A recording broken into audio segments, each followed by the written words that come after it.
Before we start, if you enjoy the story, please leave a like and check if you're subscribed. The crosshairs settled on her face and Cade Merrick forgot to breathe. Through the scope's magnification, every detail burned into his memory with unwanted clarity. Green skin slick with sweat that caught the harsh desert sun. Orange hair matted against her skull, darker where blood had dried near her temple. Those ears, delicate, feline, swiveling to track sounds he couldn't hear from half a kilometer away. But her eyes held him captive. Amber and ancient, they stared directly into his scope as if she could see through the lens, through the distance, straight into the lie he was living. The handlers dragged her cage across the sand with mechanical indifference, leaving twin furrows in their wake. She gripped the bars, knuckles pale against the metal, and Cade's finger twitched away from the camera trigger. He'd documented 17 products being transported this morning. 17 sentient beings processed like livestock. His editors would call that sufficient evidence. His hand refused to lower the scope. She turned her head, following the cage's progress, and sunlight caught the scars along her throat, neat parallel lines that spoke of previous escapes, previous failures. The reserve's literature called her species premium game, prized for intelligence that made the hunt challenging, for flesh that supposedly tasted of whatever emotion they died feeling. Terror commanded top price. Cade had read those brochures with a collector's enthusiasm, played the role of wealthy human eccentric eager to hunt exotic prey. The reserve master himself had approved his application, amused by humanity's presumption. 3 weeks of this careful theater, and he'd almost convinced himself the disgust didn't show on his face. The cage disappeared into the processing facility, and Cade finally lowered the scope. His hands shook as he packed the surveillance equipment into its case. Enough. He had enough. Time to extract, publish, let the galactic courts handle the rest. He made it 4 steps toward his rented speeder before stopping. Her eyes, the way they'd found him across impossible distance, tracked him with predator certainty. She'd known what he was, known and stayed silent.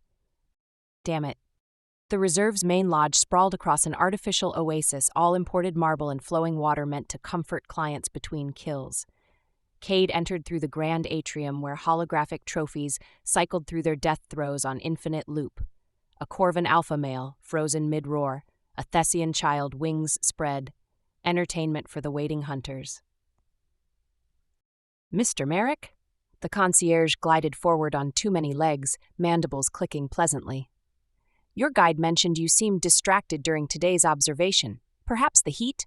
We can arrange climate-controlled viewing for tomorrow's selection. Actually, I'd like a private inspection.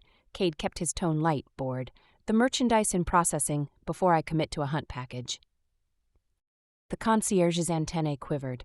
Most irregular. The products are still being cleaned and... I'm paying premium rates for premium experience. Cade smiled the way rich men smiled when they expected compliance. I'd hate to file a complaint about inadequate customer service. 5 minutes later, a handler led him through sterile corridors that smelled of disinfectant and fear. The holding area stretched before them, a warehouse of cages arranged in neat rows. Some contained creatures Cade recognized from protected species lists. Others were new to him, alien and terrified, and watching his passage with expressions that transcended language. Take your time, the handler said, activating a wrist display. Call if you need descriptions or lineage information. Cade waited until the footsteps faded before moving with purpose through the rows.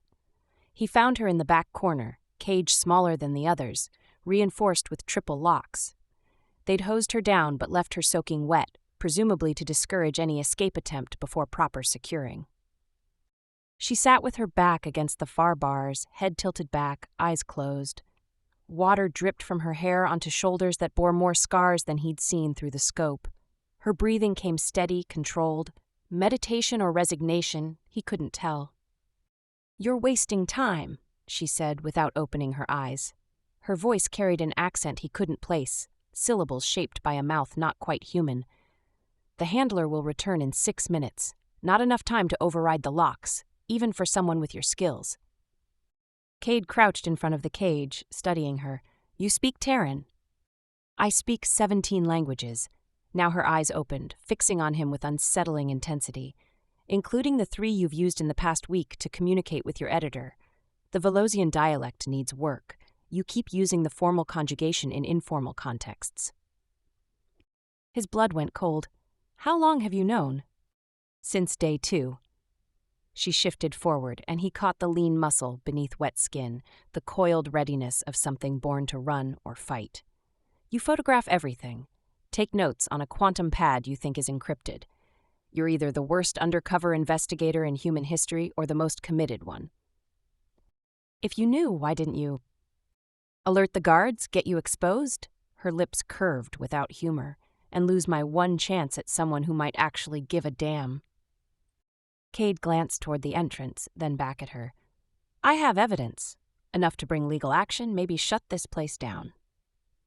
"How long will that take? Months? Years?"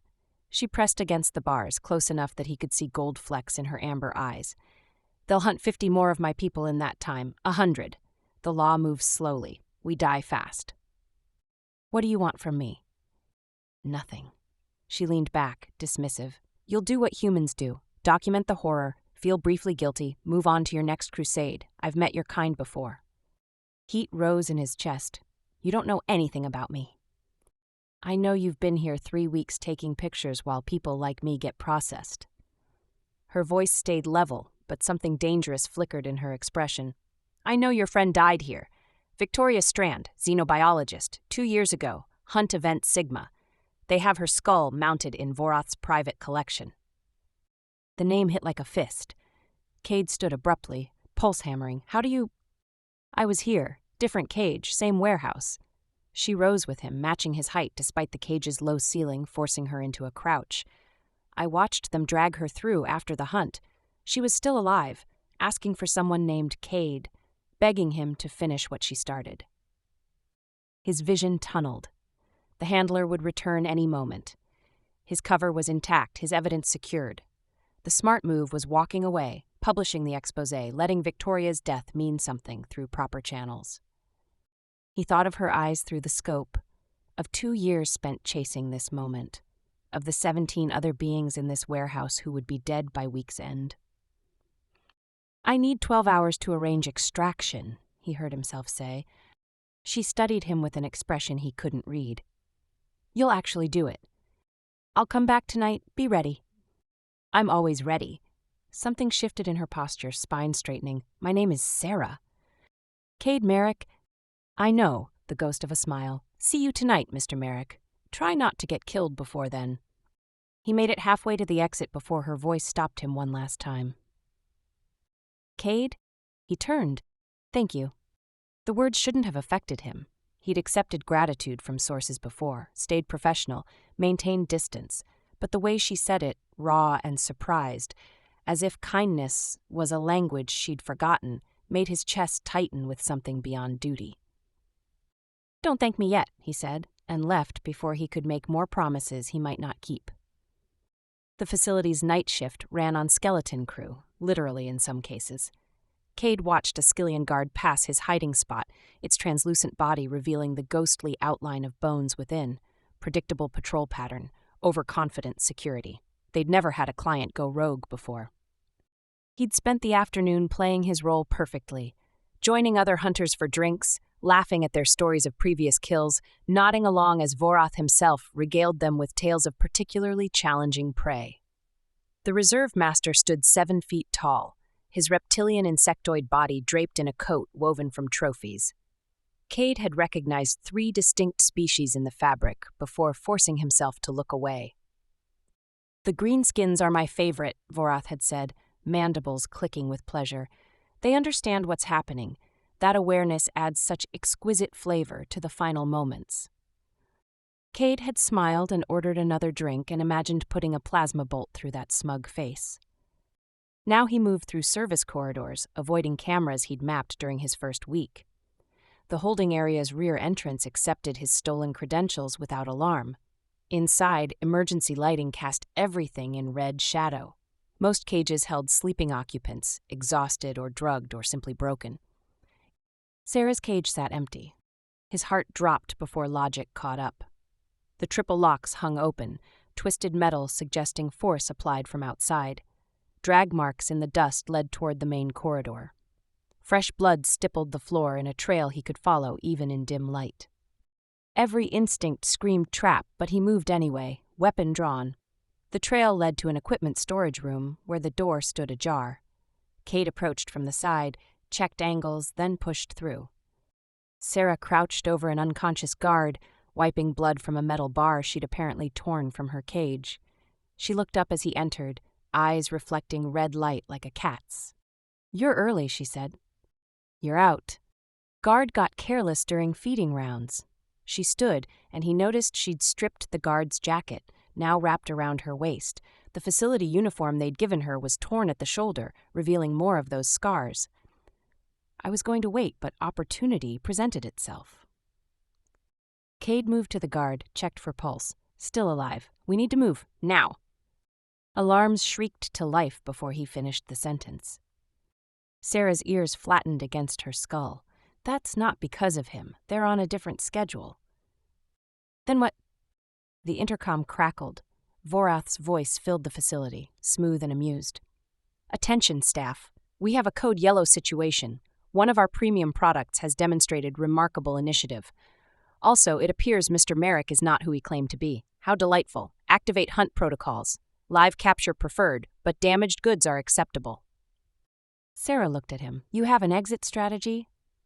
"I did, past tense." Cade pulled up the facility schematic on his stolen pad. "Main landing pad is here. We can..." Covered by automated defenses the moment those alarms triggered. She moved beside him, studying the map. Her shoulder pressed against his arm, and he caught her scent. Something like desert sage mixed with ozone. "There, maintenance access to the perimeter wall. Leads to the open desert." "That's 20 kilometers from my ship." "Then we'd better start running." She grabbed a weapon belt from the unconscious guard, strapped it on with practiced efficiency.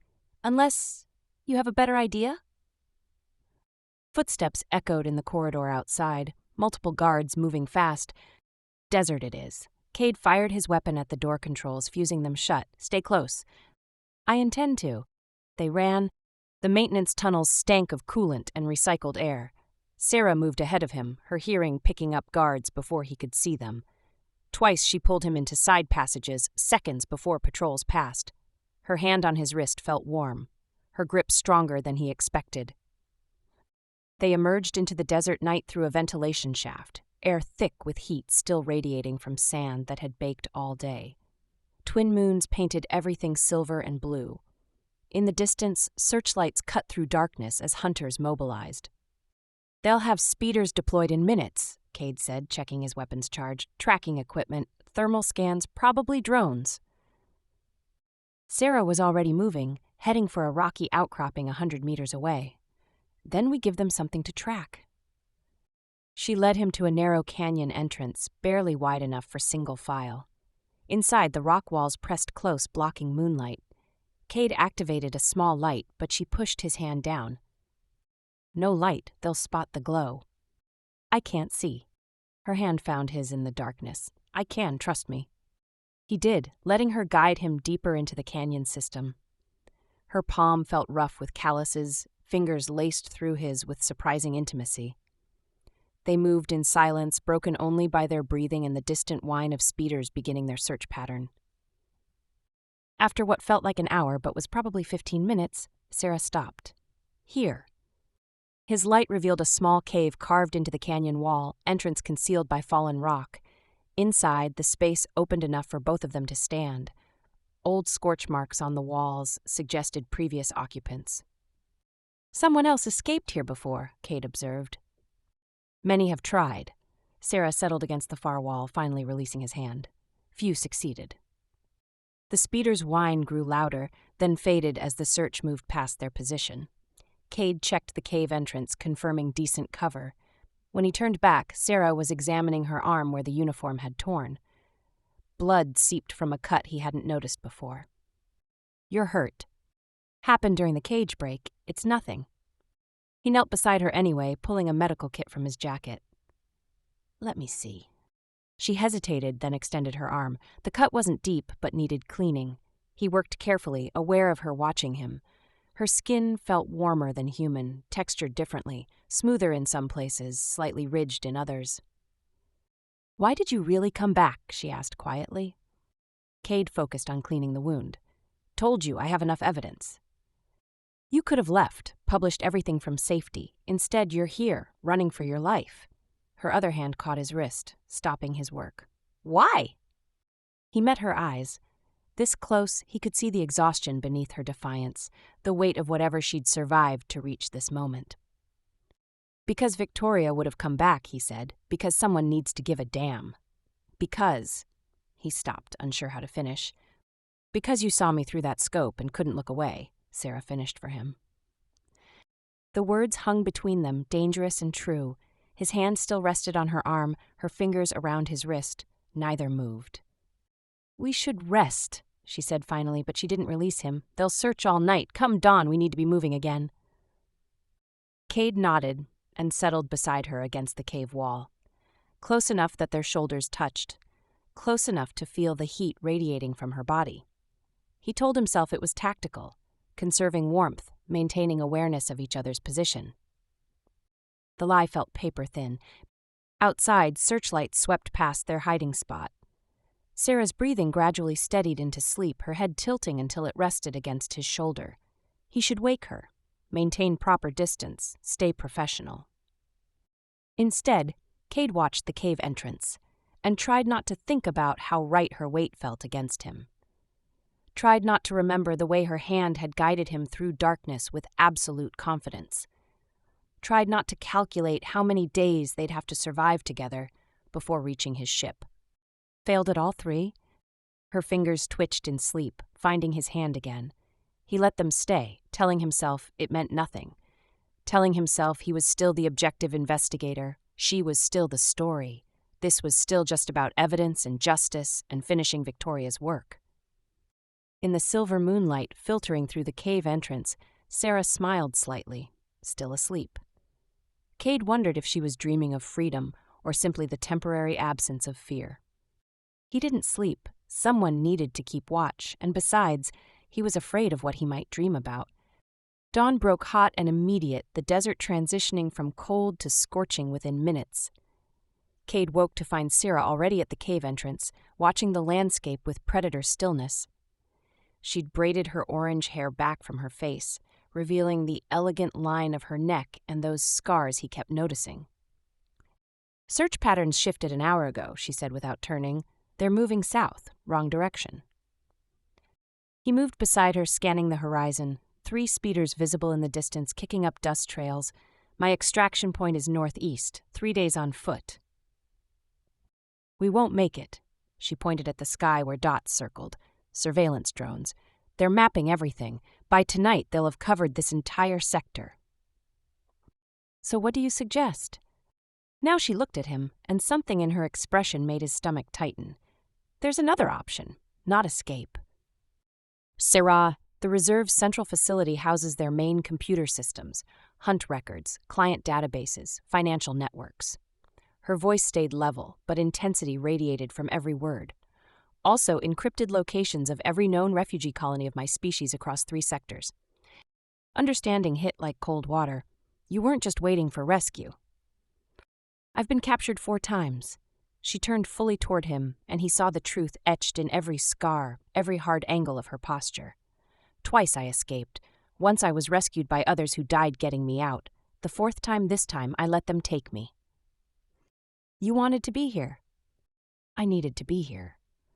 Her hand moved to her shoulder, tracing one of the deeper scars. "Every colony my people establish, the hunters find within months. They have our locations, Cade. Everything we've built, everyone we've hidden, all of it cataloged for future harvests." "You were going to destroy the facility." "I was going to die destroying the facility."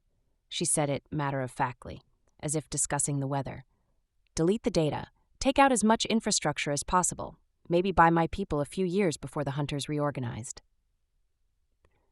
Rage and admiration warred in his chest. "That's suicide." "That's necessary." Fire crept into her voice. "You don't understand what it's like. Living scattered, always running, watching children disappear from settlements because someone talked to the wrong trader. My entire species exists as prey, Cade. We're listed on menus. Our body parts sell as trophies on black markets. There are more of us in captivity than living free. He wanted to argue, to insist there had to be another way. But he'd seen the brochures, the casual depravity, the system built on her suffering. So I ruined your plan, he said quietly. You complicated it. She moved closer, voice dropping. I wasn't supposed to have help, wasn't supposed to want. She stopped, jaw tightening. It doesn't matter. The mission doesn't change. What if we don't destroy the data? The idea formed as he spoke. What if we steal it instead? Broadcast everything. Colony locations, yes, but also to your people. Warn them all simultaneously. You can't run if you don't know they're coming. Sarah stared at him. That's still a suicide mission, getting into the central facility, accessing those systems. But not a guaranteed one. He pulled out his pad, bringing up the facility schematic he'd memorized. I've spent 3 weeks studying this place. I know guard rotations, security weaknesses, maintenance schedules. You know the hunters, their tactics, their blind spots. Together we might actually survive it, she finished, something like hope flickering across her face before she crushed it. Or we die and accomplish nothing. At least my way guarantees the data destruction. Your way guarantees you die. He caught her shoulders, forcing her to face him fully. You said you weren't supposed to want to live. What changed? She held his gaze for a long moment. He could see the war happening behind her eyes, duty versus something else, something that had started when he'd crouched in front of her cage and seen a person instead of a story. You can't ask me to choose between saving my people and saving myself, she whispered. I'm asking you to try for both. His hands stayed on her shoulders, thumbs unconsciously tracing small circles against her skin. I'm asking you to believe we can do this. Why? The question came raw, vulnerable. Why risk yourself for a maybe? Your evidence is safe. You could run now, publish everything, let the galaxy debate while you stay alive. Because someone has to give a damn about the person, not just the cause. He realized his hands had moved to frame her face, her skin warm beneath his palms. Because I didn't come back last night for the mission. I came back for you. The confession hung between them, dangerous and undeniable. Sarah's breath hitched, her eyes searching his face as if looking for the lie. This is a terrible idea, she said. Probably. We'll most likely die. When this is over, her hands came up, covering his where they rested against her face. If we survive this, don't, he echoed her words from the canyon. Just help me survive it first. She laughed, sharp and surprised, then pulled him down into a kiss that tasted like desperation and promise. Her mouth was warmer than human, her lips softer than expected, despite everything she'd survived. He responded without thinking, one hand sliding into her hair while the other pulled her closer. She made a sound low in her throat, pressing against him with intensity that made his pulse spike. They broke apart, breathing hard, foreheads resting together. We should plan, Sarah said, but didn't move away. Yeah, his hand was still in her hair. Detail every step, account for contingencies. Absolutely. His other hand had found the small of her back. She smiled against his mouth. Cade? I'm glad you came back. This kiss was slower, deliberate, different from the first's urgency. She explored him carefully, learning what made him respond, what made his breath catch. He returned the attention, discovering she was sensitive where her ears met her skull, that she shivered when he traced the line of her jaw. Distant speeder engines brought them back to reality. Sarah pulled away first, cheeks darkened with flush. We need to move. There's a trader outpost 15 kilometers east. Gutto. He deals in gray market equipment. If we're going back into that facility, we'll need better gear than what we have. You know this dealer? Everyone knows Gutto. He's an ass, but he's reliable. She checked the cave entrance again, confirming the coast was clear. And he owes my people a favor. We hit his ship when enforcement was after him for smuggling restricted weapons. Will he help? For the right price. She glanced back at him, something calculating in her expression. And maybe because watching us hit Vorath would be entertainment he couldn't buy. They gathered their limited supplies and prepared to move. Before leaving the cave, Sarah caught his hand again. "Thank you," she said, "for asking me to choose life. Thank you for choosing it." They emerged into the brutal desert morning and turned east, leaving the search parties behind. Somewhere ahead lay a trader who might help them. Beyond that, a facility full of enemies, and a mission that might save thousands or kill them both. Cade's hand stayed linked with Sarah's as they ran, and he didn't bother lying to himself about why anymore. Goodo's outpost squatted in a rock formation that looked like natural geology, until you noticed the concealed blast doors. Cade approached cautiously, weapon ready, but Sarah walked ahead with confidence. "He won't shoot," she said, "bad for business." A gravelly voice crackled from hidden speakers. "Sarah, that you girl? Heard you got yourself caught again." "Got myself positioned," she corrected, stopping at what Cade now recognized as a sensor array disguised as weathered stone. "Need to talk, Gutto. Paying customer." Silence, then mechanical grinding as a door opened in the rock face. "You know the rules. Weapons visible, hands where I can see them." They entered a tunnel that descended into surprisingly spacious caverns. Gutto waited in what passed for his showroom, a creature that resembled a massive slug with 4 arms, his mottled skin glistening under harsh lighting. 3 of his eyes focused on Sarah, while the 4th tracked Cade with obvious suspicion. "So you finally brought a human," Gutto said, voice bubbling through his translation collar. "Heard rumors you'd taken up with one. Didn't believe it till now." "Cade Merrick, meet Gutto. Gutto, Cade." Sarah moved to a display of equipment, examining items with practiced ease. "We need disguise tech, military grade, and access cards that'll pass Vorath's central facility security." All 4 eyes swiveled to her. "You're joking." "Do I look like I'm joking?" Gutto's body rippled. Laughter or concern, Cade couldn't tell. "You want to hit the reserve you just escaped from. Girl, I knew you were crazy, but this is impressive even for you." "Can you help or not?" Cade asked, stepping forward. "Name your price." "Oh, I can help. Question is why I'd risk it."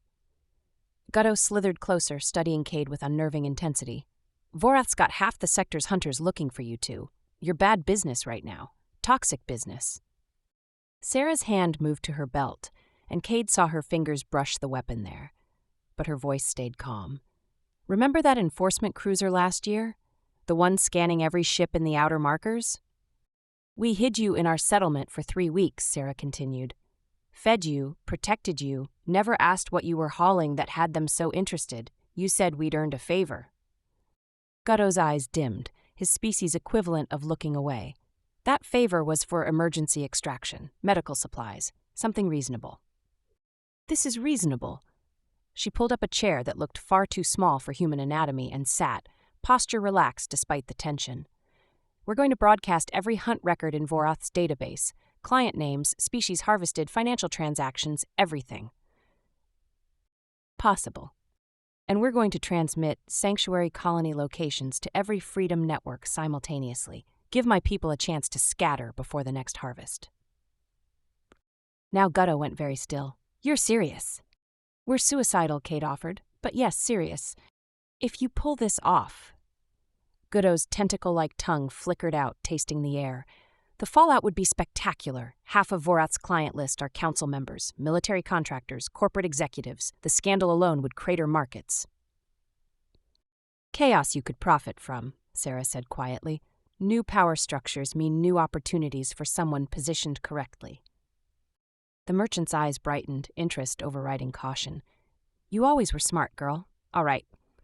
I'll gear you up, but payment's due now and it's not credits." "Name it." "I want the broadcast codes. When you hit that facility, I want access to transmit my own data simultaneously." He slithered to a console, pulling up displays. "There are 5 other operations like Vorath's across the sector. I've got documentation on all of them. Video, coordinates, financial links. You help me expose the whole network, and I'll make sure you have everything you need to survive doing it." Cade exchanged glances with Sarah. This was bigger than they'd planned, more risk and more impact. If they succeeded, they wouldn't just save her people, they'd cripple an entire industry built on suffering. "Deal," Sarah said. 20 minutes later, they stood in Gutto's workshop while he fitted them with equipment. The disguise tech was impressive. Holographic overlays that could mimic basic alien physiology, enough to pass visual scans if not detailed inspection. Access cards cloned from data Gudo had acquired through means he didn't explain. "These will get you into the facility," he said, handing Syrah a data chip. "But central computer access requires biometric authorization. You'll need a live guard with proper clearance." "I've got that covered." Syrah pocketed the chip. "There's a security captain who does inspection rounds every 6 hours. I memorized his pattern from inside my cage." "Of course you did." Gudo turned to Cade, pressing a compact weapon into his hands. "Plasma rifle, military spec, punch through body armor at 50 meters. You're going to need it." Cade checked the weapon's weight and balance. "You're putting a lot of faith in us succeeding." "I'm putting faith in chaos theory," Gudo corrected. "Even if you fail, the attempt will shake things up. Vorath's been too comfortable too long. Time someone reminded him he's not untouchable." His eyes focused on Syrah. "You understand there's no coming back from this? Once you're inside, once you trigger those systems, they'll come for you with everything. No mercy, no capture protocols, just extermination." "Good." Syrah's smile was sharp, feral. "I'm tired of running." They left as evening painted the desert in shades of amber and shadow. The facility lights were visible on the horizon, a cluster of artificial brightness against darkening sky. Cade ran through the plan again, memorizing every detail. Enter through the maintenance section, posing as handler reinforcements. Use Sarah's knowledge of patrol patterns to reach central processing. Grab the security captain during his inspection round. Force biometric access, upload their data, broadcast everything simultaneously? Simple, suicidal, their only chance. "You're quiet," Syrah said as they approached the facility's perimeter. "Thinking about what happens after." He kept his eyes on the lights ahead. "If we survive this, where do you go? Your people will need to relocate, rebuild. You'll have given them time, but someone needs to coordinate the effort." "Are you asking where I'll be or where we'll be?" He stopped walking, turning to face her in the dying light. "I'm asking if you'll disappear the moment this is over." Syrah moved closer, her hand finding his chest, feeling his heartbeat. "I've spent my entire adult life running, surviving, putting my people first. Always moving, never staying, never letting myself want anything except revenge and safety." Her eyes met his. "You've complicated that in under 48 hours. "Sorry, don't be." She rose on her toes, brushing her lips against his. "I'm not." This kiss was different from the ones in the cave. Slower, weighted with the knowledge of what waited ahead. He pulled her close, memorizing the feel of her against him, the way she fit perfectly in his arms, despite their differences. Her hands moved up his chest to frame his face, thumbs tracing his cheekbones with surprising gentleness. "When this is over," she whispered against his mouth, "ask me again where I'll be." "When this is over," he replied, "I'm going to hunt you properly. No cages, no running, just you and me figuring out what this is." "That sounds dangerous." "You like dangerous." She laughed, the sound catching with emotion. "Yeah, I really do." They held each other as darkness fell completely, the facility lights growing brighter as stars emerged overhead. Somewhere in that complex, Vorath waited with his hunters and his sadistic pride. Somewhere in those computers lay information that could save or doom thousands. Cade felt Syrah's pulse against his palm where it rested at her throat, steady, strong, alive. Whatever happened in the next few hours, he'd given her that. Choice. Hope. The possibility of something beyond survival. "Ready?" he asked. She pulled the disguise tech from her pack, activating the holographic overlay. Her features blurred, reshaping into something more insectoid, her green skin shifting to mottled brown. Only her eyes remained the same, amber and fierce, and fixed on the target. "I've been ready for this my entire life," she said. "Let's go remind Vorath why hunting my people was always a mistake." They moved toward the facility as full darkness fell, two shadows among many, carrying equipment that would either liberate thousands or become just more trophies in Vorath's collection. Cade checked his weapon one last time and followed Syrah into hell. The maintenance entrance accepted their stolen credentials without alarm. Cade forced his breathing steady as they walked through sterile corridors. passing guards who barely glanced at their disguised forms. Sarah moved with perfect handler posture, subservient, efficient, unremarkable. "Central processing is 2 levels down," she murmured, voice distorted by the holographic overlay. "Captain Vren does inspection rounds at 2200 hours. We have 11 minutes. They descended via service elevators, the facility's true nature revealing itself in layers. Display screens showed current hunt statistics, client satisfaction ratings, inventory counts of sentient beings processed like produce. Cade's jaw ached from clenching it. The central processing level hummed with activity. Technicians monitoring systems, handlers moving between holding areas, the casual bureaucracy of industrialized murder. Sarah led him through it all with confidence born from intimate knowledge of every camera angle, every blind spot, every moment of inattention. "There," she nodded toward a heavily scarred alien in captain's insignia emerging from a security checkpoint. "Vren, he'll have full biometric access." Sarah was already moving, colliding with Vren in what looked like an accident. She dropped a datapad, apologizing profusely in handler cant. Vren snarled something dismissive, shoving past her. She stumbled, catching his arm for balance, then backed away with continued apologies. "Got it," she whispered as they moved down a side corridor. She held up a small device, biometric scanner that had read Vren's palm during contact. "Should hold for about 20 minutes before the clone degrades." Cade studied the checkpoint ahead. "We'll never get through quietly." "Then we go loud." She deactivated her disguise, the hologram flickering away to reveal her true features. "I'm tired of hiding anyway." He followed suit, feeling the tech dissolve around him. They moved together, weapons raised. The first guard went down before realizing the threat. The second managed to trigger an alarm before Cade's plasma bolt caught him center mass. The third had time to fire back, scarring the wall beside Sarah's head before she put him down with 2 precise shots. Klaxons wailed. Blast doors began closing throughout the facility. "Go!" Sarah sprinted for the computer core entrance, slapping Vren's cloned biometrics against the scanner. The door hesitated, then opened with grinding reluctance. Inside, the core rose 3 stories, a massive cylinder of processing power and stored atrocities. Sarah ran for the nearest terminal while Cade covered the entrance. Already he could hear responding guards, heavy footsteps, and shouted commands. "How long?" he called. 5 minutes to bypass encryption, then another 3 for the upload. Her fingers flew across the interface. "This is going to hit every network simultaneously. No one will be able to ignore it." Plasma bolts scored the doorframe. Cade returned fire, dropping 2 guards before others found cover. They'd be flanking soon, overwhelming his position through numbers. 4 minutes, Sarah announced. The guards tried rushing. Cade cut them down but took a glancing hit to the shoulder, pain white-hot and immediate. He switched hands, kept firing. 3 minutes, encryption's breaking. More guards arrived, elite security, moving with tactical precision. Cade's weapon was overheating, and his shoulder screamed protest with every shot. Then Vorath's voice echoed through the core, amplified and amused.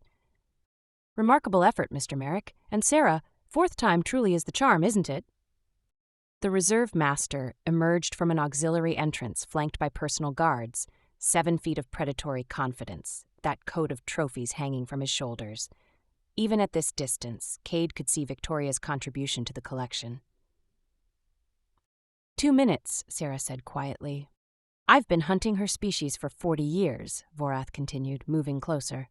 "She'll be the finest addition to my collection." Rage overrode tactical thinking. Cade charged. He made it 3 steps before Vorath's guards opened fire. Pain exploded through his leg, his chest. He went down hard, weapon skittering away. Through failing vision, he saw Vorath approach, mandibles clicking with satisfaction. Predictable. Humans always were emotional. The reserve master raised a blade, organic, wickedly curved, stained with old blood. "I'll make it quick for you. Her, though." Sarah's scream cut the air, feral and furious. She launched from the terminal, abandoning her work to crash into Vorath with berserker intensity. 90 seconds, she shouted, grappling with a creature twice her size. "Cade, the upload!" He forced himself up, every movement agony, reached the terminal on hands and knees. The screen showed encryption breaking, upload queue ready, transmission pending final authorization. Behind him, Sarah fought with desperate skill. She was faster, more agile, but Vorath was stronger and armored with the bones of her people. His blade found her side, drawing green blood. She responded by tearing at his eyes. "You're wearing my family," she snarled, ripping at his trophy coat. "My mother, my sister, everyone I loved." Cade's fingers found the authorization key. He pressed it. Systems activated with a sound like thunder. Every screen in the facility flashed to life, displaying hunt footage, financial records, client lists. Outside, across the sector, the same data streamed to billions of devices. Colony coordinates transmitted on frequencies only Sarah's people would recognize.